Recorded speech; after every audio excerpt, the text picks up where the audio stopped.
그럼 오늘 설교 본문을 말씀드리고 함께 읽어보는 시간을 가져보도록 하겠습니다. 오늘 설교 본문은 로마서 12장 1절부터 2절 그리고 18절 이렇게 두 개의 구절이 되겠습니다. 로마서 12장 1절부터 2절 말씀과 로마서 12장 18절 이렇게 두 구절을 함께 읽어보도록 하겠습니다. 우선은 로마서 12장 1절부터 2절입니다. 같이 읽겠습니다.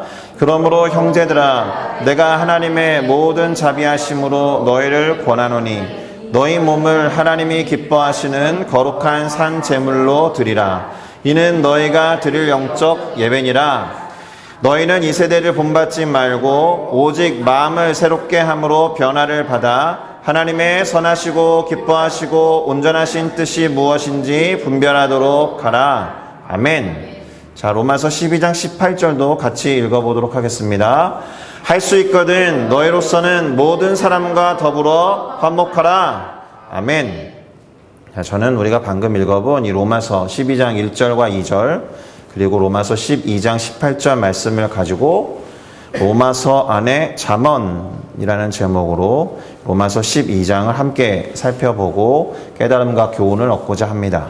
그러니 깨달은 것과 교훈을 우리의 삶과 신앙에 적용하겠다라는 다짐과 결심을 담아서 제목을 함께 따라 읽어주시면 좋겠습니다. 로마서 안에 잠언. 로마서 안에 잠언. 네, 감사합니다. 자, 우리는 지난 수요 예배의 본문이었던 로마서 11장에서 꺾임과 접붙임에 대해서 살펴본 바가 있습니다. 예, 조금 한 주간을 건너뛰었기 때문에 기억이 안 나실 수도 있겠는데 그 내용을 한 문장으로 요약을 해보면 이렇게 될 겁니다. 누구나 꺾일 수가 있겠지만 그 꺾임마저도 하나님은 누군가를 구원하는 은혜의 도구, 은혜의 수단으로 사용하실 수 있다라는 것이 될 것입니다. 한마디로 말하면 꺾임도 은혜라는 거예요. 개인의 삶에서 거꾸러지고 넘어지는 것 같아도 하나님께서 그 영혼을 포기하지 아니하신다라면 그 꺾임을 다른 사람의 꺾임을 이해하는 도구와 수단으로도 활용할 수 있다는 점에서 개인의 삶에 그것이 은혜일 수 있겠지만 로마서 11장에 나오는 꺾임에 대한 부분은 무엇이냐 하면 참 감람나무로 상징되던 이스라엘 백성이 꺾여나간 그 자리에 이방인으로 상징되는 돌감람나무 가지가 접붙임이 되어서 구원을 얻고 하나님으로부터 영적인 양분을 공급받게 되었다라는 점에서 그렇습니다. 이스라엘 민족의 꺾임이 이방인들의 구원이라는 은혜의 수단과 방편이 되었다라는 거예요. 그러니 사실 하나님에게 붙어있는 가지야 이렇게 말하면서 또는 나는 하나님의 성회에 속한 사람이야 이렇게 말하면서 자랑하거나 자부할 것이 아니라 또한 스스로 서 있다라고 생각할 것이 아니라 스스로 조심하고 겸손해야 한다는 말도 되는 것입니다. 바로 이와 같은 측면에서 우리는 준엄하심 그리고 인자하심이라는 하나님의 성품과 속성에 대해서 이야기한 바가 있습니다. 꺾여져서 떨어져 나간 가지에 대해서는 일단은 내버려 두시는 준엄하심이 있는 반면에 그 꺾인 가지의 자리에 다른 가지를 접붙임하셔서 구원하시는 인자하심을 갖고 계신 하나님이다라는 거예요. 그래서 하나님은 인간을 구원하는 일에 있어서는 당신의 인자하심과 준엄하심이라는 성품을 통합해서 다 사용하신다라는 말도 나눈 바가 있습니다.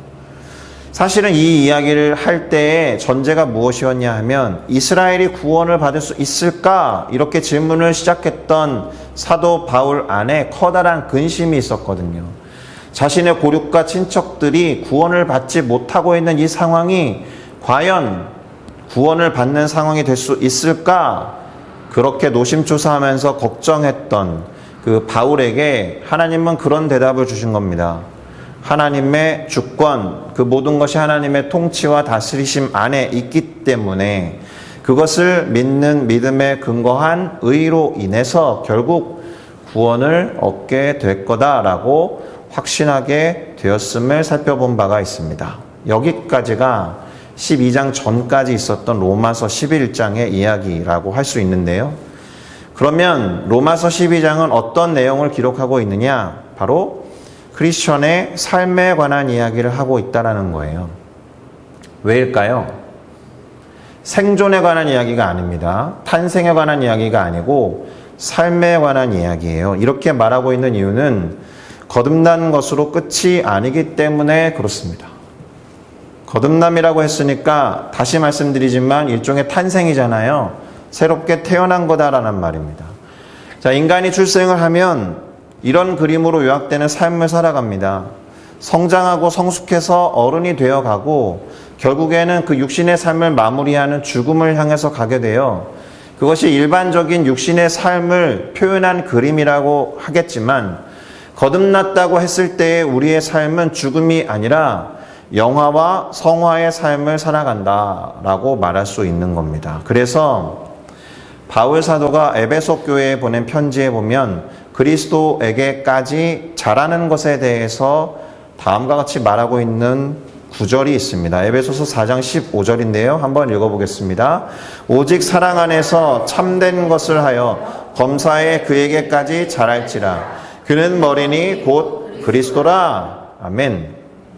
그리스도에게까지 자라라고 말하고 있어요. 그리고 이 말을 로마서 11장에 나오는 비유, 또 로마서 11장에 나오는 단어로 설명을 해보면 접붙임 바 된 것으로 끝인 것이 아니라 접붙임 바 된 이후에는 뿌리로부터 원액을 흡수해서 자라고 성장해야 한다는 말인 거예요. 사도 바울이 11장에서 접붙임 또는 10장부터 이어져서 계속 나무와 관련된 비유를 드는 이유가 거기에 있죠. 나무는 열매를 맺지 않으면 나무가 아닌 거거든요. 꽃을 피우는 것도 나무로서의 존재인 것처럼 보이지만 일전에 설교할 때 말씀드렸듯이 나무는 열매 맺기 위해 존재하는 것이니까요. 그래서 나무의 이름을 열매에 비추어서 말하잖아요. 포도를 맺기 때문에 포도나무라고 하는 것이고 사과를 맺기 때문에 사과나무라고 하는 거예요. 열매가 그 나무의 정체성을 드러내는 것이니까 열매를 맺지 않으면 그 나무가 제대로 역할을 하고 있다라고 말할 수 없는 것입니다. 자, 그런데 접붙임된 이후에 뿌리로부터 원액을 흡수해서 자라고 성장해야 한다라는 말이 갖는 의미가 뭐겠어요? 삶을 살아가는 데 있어서 필요한 가르침과 교훈이 있다라는 겁니다. 양육을 받아야 한다라는 뜻인 거예요. 그래서 사실은 모든 교회는 새신자를 위한 교육뿐만 아니라 양육 체계를 갖고 있죠. 우리 교회도 점점 그렇게 될 거라고 믿습니다. 새신자와 새가족을 위한 교육을 시작해서 기존 성도님들이 열매를 맺기 위해 성장하고 성숙할 수 있도록 양육과 교육이 지속되어야 한다라는 말입니다. 자, 그래서 로마서 12장은 새롭게 거듭난 우리를 향하여 가르침과 교훈을 주는 장이라고 보시면 거의 틀리지 않습니다. 왜 제가 오늘 설교의 제목을 로마서 안에 있는 잠언이라고 했는지 이해가 될 거라고 생각합니다. 잠언은 가르침을 주는 말인 것이고 로마서는 지금까지 되게 어려운 이야기를 해온 것 같은데 결국에는 그래서 그렇게 태어났으니 우리는 이렇게 살아야 됩니다라는 삶의 원리로 나아가고 있기 때문에 그렇습니다. 자, 가르침과 교훈이라는 것은 삶을 어떻게 살아야 하는지 방향을 제시한다라는 거잖아요.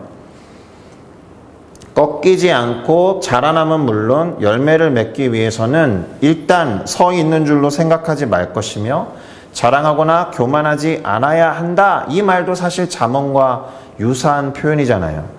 그렇게 말하는 이유가 여기에 있다라는 겁니다. 그러니 로마서 12장이 다음과 같은 말로 시작하는 것도 대단히 자연스러운 거예요. 우리가 읽었듯이 오늘 설교 본문의 일부였던 로마서 12장 1절을 제가 한 번 더 읽어보도록 하겠습니다. 그러므로 형제들아 내가 하나님의 모든 자비하심으로 너희를 권하노니 너희의 몸을 하나님이 기뻐하시는 거룩한 산제물로 드리라. 이는 너희가 드릴 영적 예배니라. 그렇게 태어난 하나님의 자녀들아 하나님의 자비하심으로 너희를 권하노니 하나님이 기뻐하시는 거룩한 산제물로 너희의 육신의 삶을 살아갈지어다. 그런데 그것이 영적 예배라는 거예요. 우리는 육신의 삶을 살아가는 것 같지만 하나님이 받으실 만한 산 제물로 우리의 육신을 드리는 것이 영적 예배다라는 거예요. 그러니까 이 말씀 안에는 육적인 삶과 영적인 예배가 분리되는 개념이 아니다라는 것입니다. 우리는 영적인 것과 육적인 것을 분리해서 생각하는 경향이 있습니다. 일단 먼저 점검해야 될 부분은 무엇이냐면 하나님이 기뻐하시는 이라는 뜻이 갖고 있는 의미가 하나님이 받으실 만한 acceptable to God이다라는 거예요. 우리가 하나님께 뭔가를 드린다라고 할 때 하나님이 acceptable 할 수 없는 것이 있다라는 거죠. 못 받는 것이 있다라는 말입니다. 그래서 구약 성경 내내 흠이 많고 죄투성이의 인생에 대해서 그것을 어떻게 치유하고 회복해서 하나님께 나아갈 것인지를 알려주는 것이 율법의 대단히 중요한 목표이잖아요. 하나님이 받을 수 있도록 우리의 죄를 해결하기 위해서 우리가 acceptable to God 되기 위해서 예수 그리스도께서 우리의 죄를 다 짊어지신 것입니다. 할렐루야. 그래서 바울이 우리가 읽고 공부하고 있는 이 로마서에서 새롭게 태어난 우리들에게 그때부터 시작된 삶의 이야기를 하고 있는 이유가 여기에 있다. 우리의 삶이 하나님께 acceptable 되는 제물이 되도록 하기 위해서 삶의 이야기를 들려주는 것입니다. 우리의 삶은 하나님이 받으실 만한, 하나님이 기뻐하실 만한 제물로 드리라는 그런 의미가 되는 거예요. 그래서 지난 11장에서 나무, 젖붙임, 가지와 같은 비유를 사용했다라면 이제는 우리의 육신을 드린다라는 측면에서 바울이 꺼내든 비유가 몸이에요. 몸과 관련된 비유를 가지고 12장을 전개하고 있다. 몸을 비유로 들어서 크리스천의 삶이라든가 예수 그리스도를 머리로 삼고 있는 몸된 공동체, 교회에 대해서 이야기하고 있다라는 겁니다. 2절을 또 한번 제가 읽어보겠습니다. 너희는 이 세대를 본받지 말고 오직 마음을 새롭게 함으로 변화를 받아 하나님의 선하시고 기뻐하시고 온전하신 뜻이 무엇인지 분별하도록 하라. 아멘. 자, 우리의 몸을, 우리의 삶을 하나님이 받으실 만한 거룩한 제물이 되게 하려면 첫째로 이 세대를 본받지 말라는 거예요. 마음을 새롭게 함으로 변화를 받아야 되는데 그 변화의 이유가 무엇이냐? 하나님의 선하시고 기뻐하시고 온전하신 뜻이 무엇인지 분별하기 위해서. 할렐루야. 그렇게 할 때 하나님이 받으실 만한 곧 그분의 선하시고 기뻐하시고 온전하신 삶을 살게 된다라는 것입니다. 할렐루야.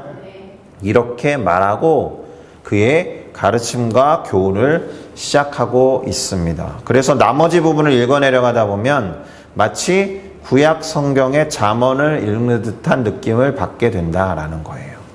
뭐뭐 하라 또는 뭐뭐 하지 마라, 이와 같은 내용들로 가득 차 있습니다. 이런 식의 권면과 도전이 이어지기 때문에 사실은 나머지 부분을 읽어 내려가는데 그렇게 어렵지는 않습니다. 지금까지는 좀 어려웠습니다, 로마서가. 그러나 12장 2절 이하부터는 그렇게 어렵지 않아요. 뭐뭐를 해라, 뭐뭐를 하지 마라, 이렇게 말하고 있으니까. 잠언도 그래서 매일 묵상하라고, 생각보다 상대적으로는 적용하기 쉽기 때문에 그렇게 권면하는 것이 아니겠습니까? 다만 우리가 기억해야 될 것이 있어요. 왜 바울이 가르침과 교훈적인 이야기를 꺼내야 하는지, 그 이유에 대해서 이미 말씀드렸습니다. 뭐라고요? 거듭남의 끝이 아니기 때문에, 태어나는 것으로 끝이 아니기 때문에. 우리 모두는 잘 알고 있어요. 갓난아기가 태어나면 그것으로 끝이 아니다라는 거죠. 갓난아기가 태어나면 막 선물이어서 기분 좋다가도 이 아이가 자라나는 것을 보면서 막 화도 나고 왜 이렇게 말을 안 들어? 라고 치열하게 고민하고 갈등하는 이유는 그 아이의 성장 때문이잖아요. 거듭남으로 끝이 나면 안 된다라는 거예요.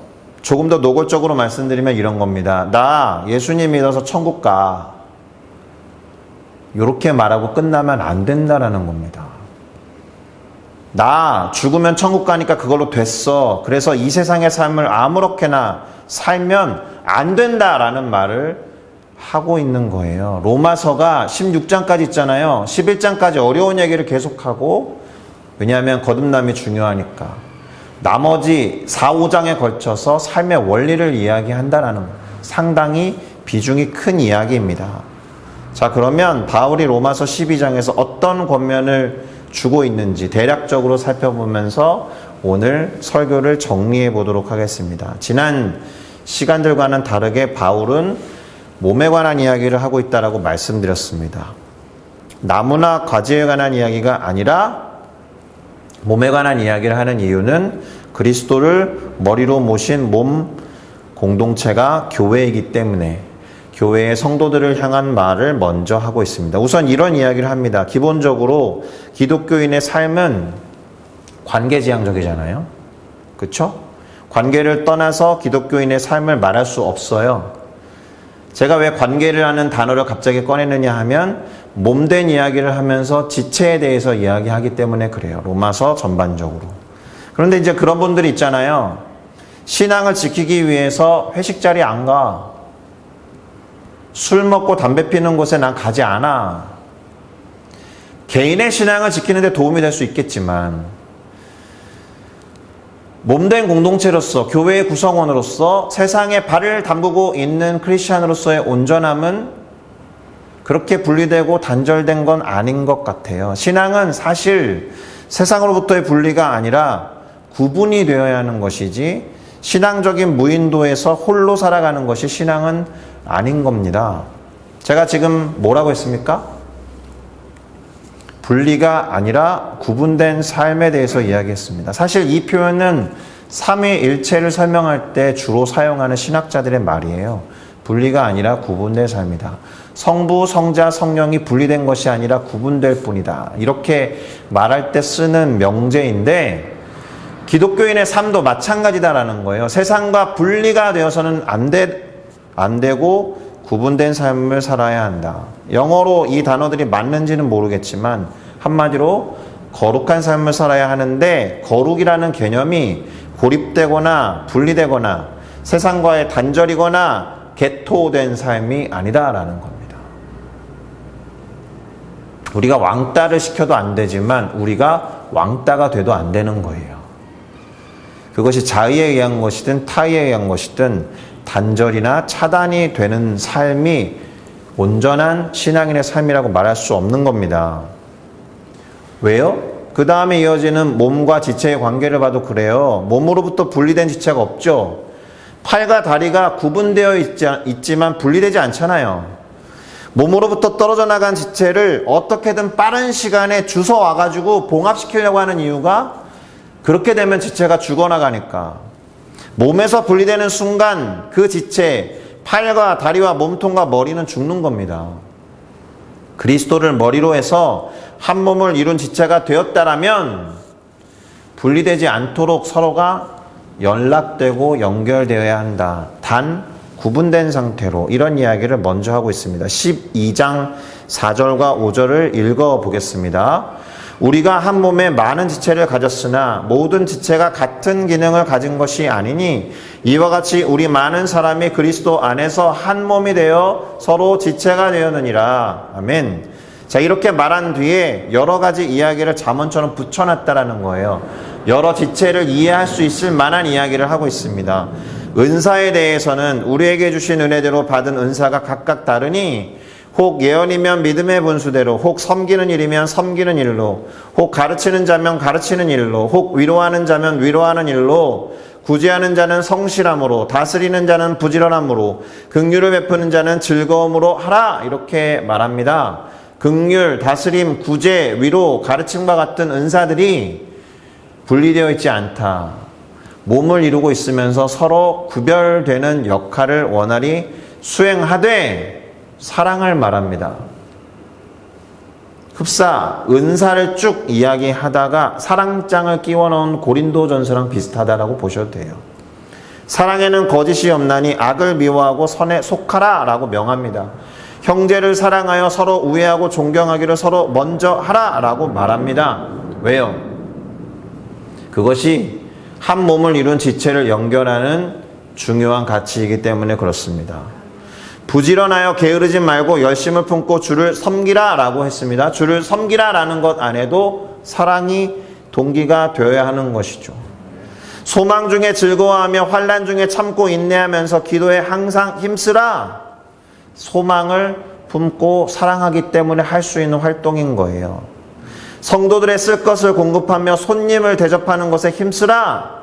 성도들과 손님들을 사랑하기 때문에 할 수 있는 활동입니다. 자, 어떻습니까? 제가 지금 쭉 나열한 구절들 들어만 봐도 대단히 교훈적이죠. 대단히 방향과 가르침과 지침을 나열하고 있는 것처럼 보이죠. 그래서 로마서 안에 있는 잠언과 같은 이야기라고 한 거예요. 또 이것들이 삶에 관한 내용이다라는 것을 우리는 잘 알고 있습니다. 거듭난 것, 곧 구원을 받은 것으로 그쳐서는 안 된다라는 점에서 우리의 삶은 앞으로 어떻게 될 것 같아요? 해야 할 것을 행하고 하지 말아야 할 것을 하지 않는 삶을 대충이 아니라 충실하게 살아가야 하는 거예요. 세상 사람들이 다 압니다. 교회 다니는 사람이 저래도 돼?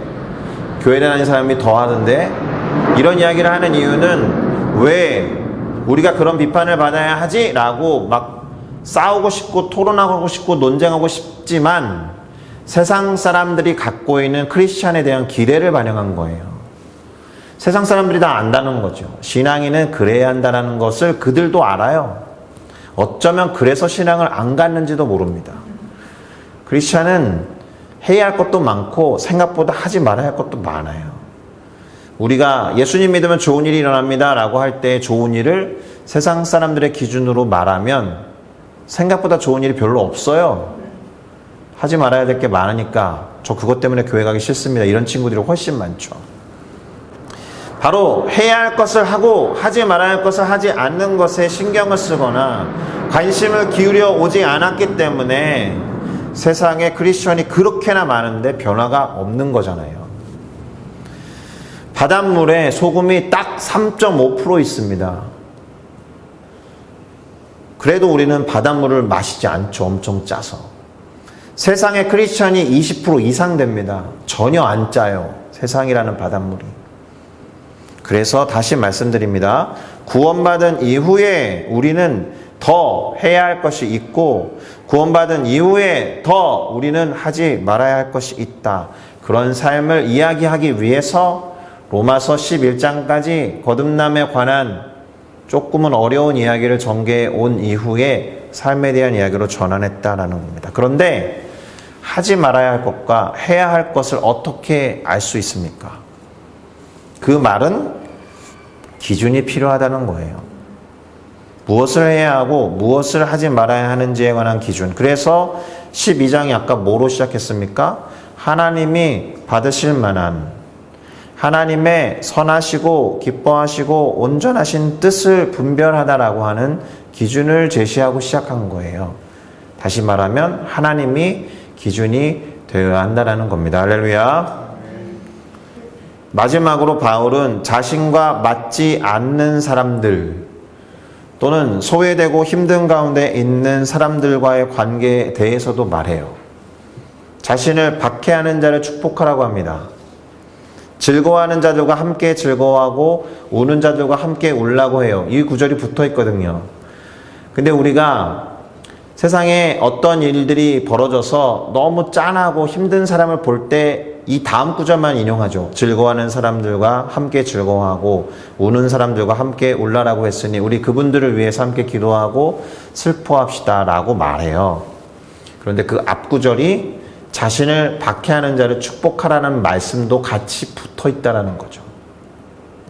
자, 그러기 위해서 정말 어려운 이야기를 하나 붙여놨는데 서로 마음을 같이 하라라고 했습니다. 쉽지 않아요.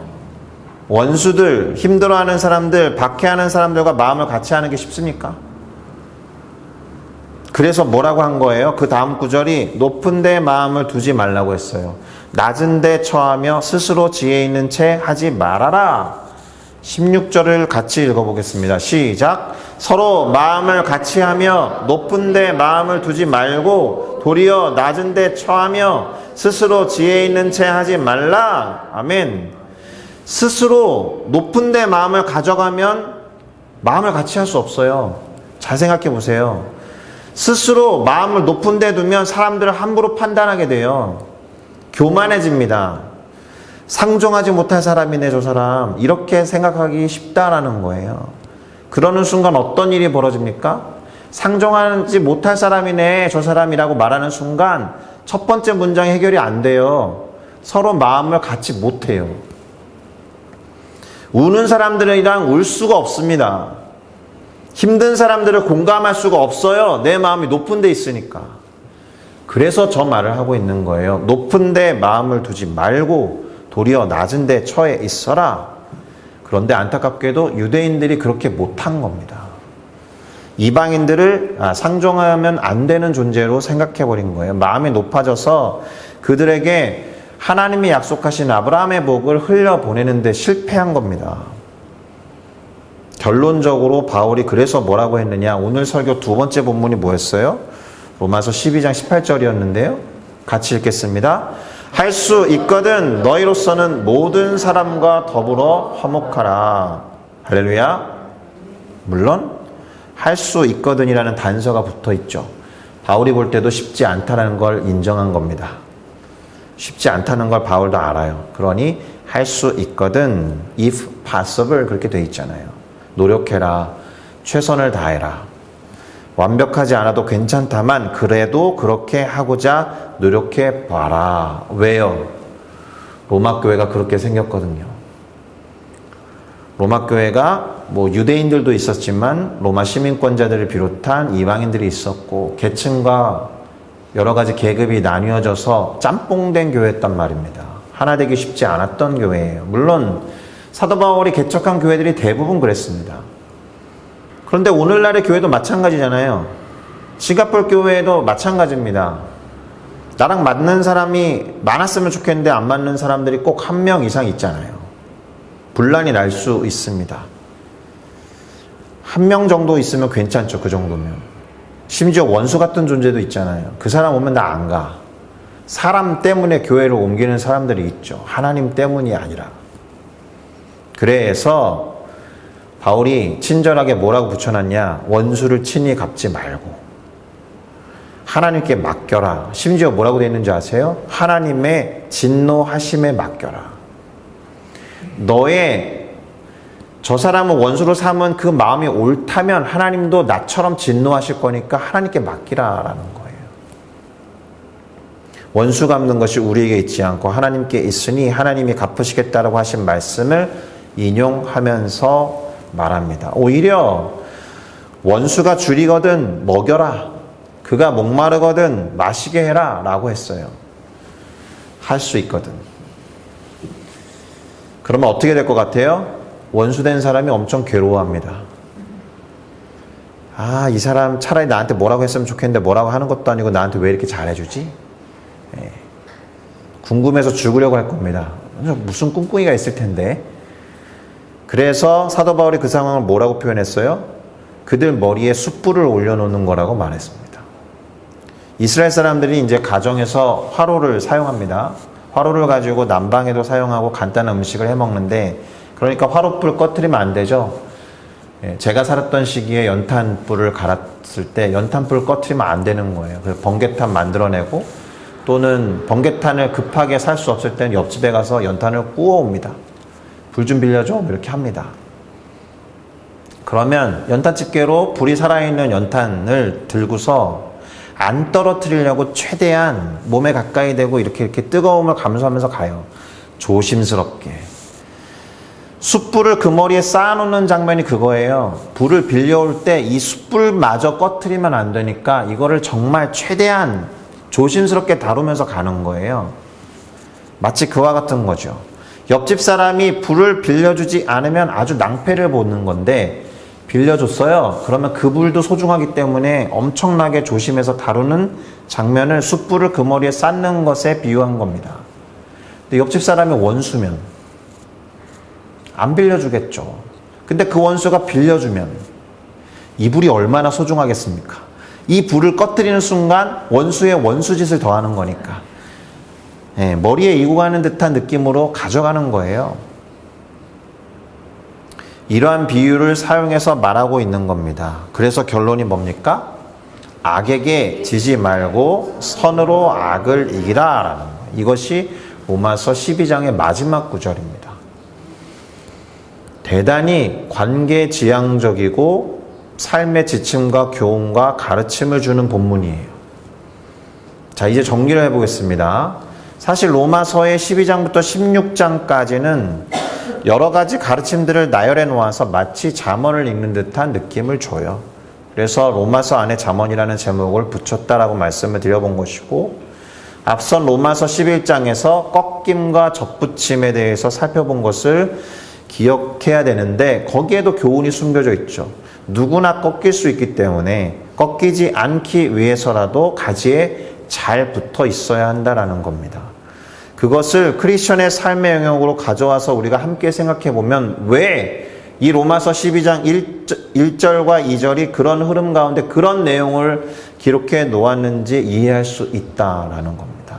삶을 거룩한 산 제물과 제사로 드리는 것이야말로 뿌리로부터 영적인 양분을 제대로 흡수하면서 자라고 성장하고 성숙해서 열매 맺게 하기 때문에 이방인들과 유대인들 사이에 첨예한 갈등, 그런 게 있는 교회를 볼 때마다 바울은 할 수만 있다면 모든 이들과 화목하라 라는 말을 더할 수밖에 없는 거예요.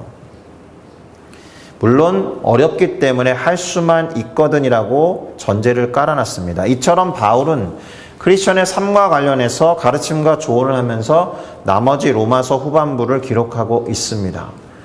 거듭남을 통해서 새롭게 태어났으니 그것이 끝이 아니라 자라고 성장하고 성숙하면서 나아가야 한다. 그러니 자라고 성장하고 성숙하는 데 필요한 삶의 원리와 가르침과 깨우침과 조언을 하고 있으니 잠언이라고 말씀드린 겁니다. 그래서 하나님과의 바른 관계에 대해서 먼저 말하죠. 그게 기준이라고 했습니다. 그리고는 그리스도의 몸된 공동체, 곧 교회에 대해서 말하고 심지어 원수들과의 관계까지 어떻게 해야 하는지를 말하면서 끝을 맺고 있다. 할 수만 있다면 모든 이들과 더불어서 화목하라. 할렐루야. 악에게 지지 말고 그렇게 선을 베풀므로써 그 선으로 악을 이기라 라고 말합니다. 자, 사랑하는 싱가포르 순복음교회 성도 여러분, 우리는 거듭났습니다. 할렐루야. 믿음에 의한 의로 인해서 하나님으로부터 의롭다 여김을 받은 존재라는 거예요. 하나님이 그렇게 믿어주신 믿음 때문에 우리가 거듭났구나라고 믿을 수 있는 겁니다. 그렇기 때문에 그와 같은 정체성에 합당한 삶을 사셔야 해요. 그런 척하라는 게 아니고 그런 존재가 되었으니 우리가 하는 행동 모두가 그 존재와 맞아 떨어져야 한다는 거예요. 비록 가끔은 쉽지 않아도. 그래서 사도 바울이 분열에 대해서 말한 거잖아요. 공고한 상태에 대해서 말한 겁니다. 그렇게 하고자 하나 연약해서 그렇게 하지 못할 때가 있다라는 거예요. 하나님이 원하시는 일을 하고 하나님이 원하지 않는 것을 안 하고 싶은데 약해서 못할 때가 있으니 아이고 공고하구나. 그런데 도전합니다. 그러한 내적인 갈등이 있는 삶이 크리스찬이에요. 넌 크리스찬들은 갈등하지 않아요. 이거 해도 돼? 하고 싶으면 하는 거죠. 넌 크리스찬들은 그냥 합니다. 하나님이 원하는 것과 원하지 않는 것에 신경과 관심이 없어요. 그런 우리 마음 안에 하나님 원하는 걸 해야 되는데 나 이렇게 잘 못하지라는 연약함에 대한 직면이 있다면 그거 크리스찬으로 제대로 사는 겁니다. 사도 바울이 말한 대로 할 수 있다면 하나님이 원하시는 바를 행하고 하나님이 원하시지 않는 바를 하지 않는 여러분들이 되어주시겠습니까? 그래서 성령을 의지하라는 거예요. 우리는 관계 안에 있습니다. 여러 가지 관계 안에 있기 때문에 관계에 충실해야 합니다. 그것이 예배의 정의예요. 하나님과의 바른 관계를 기준으로 삼아서 성숙하고 성장해가는 열매 맺는 우리 모두가 되기를 예수 그리스도의 이름으로 축복합니다. 할렐루야. 기도하시겠습니다.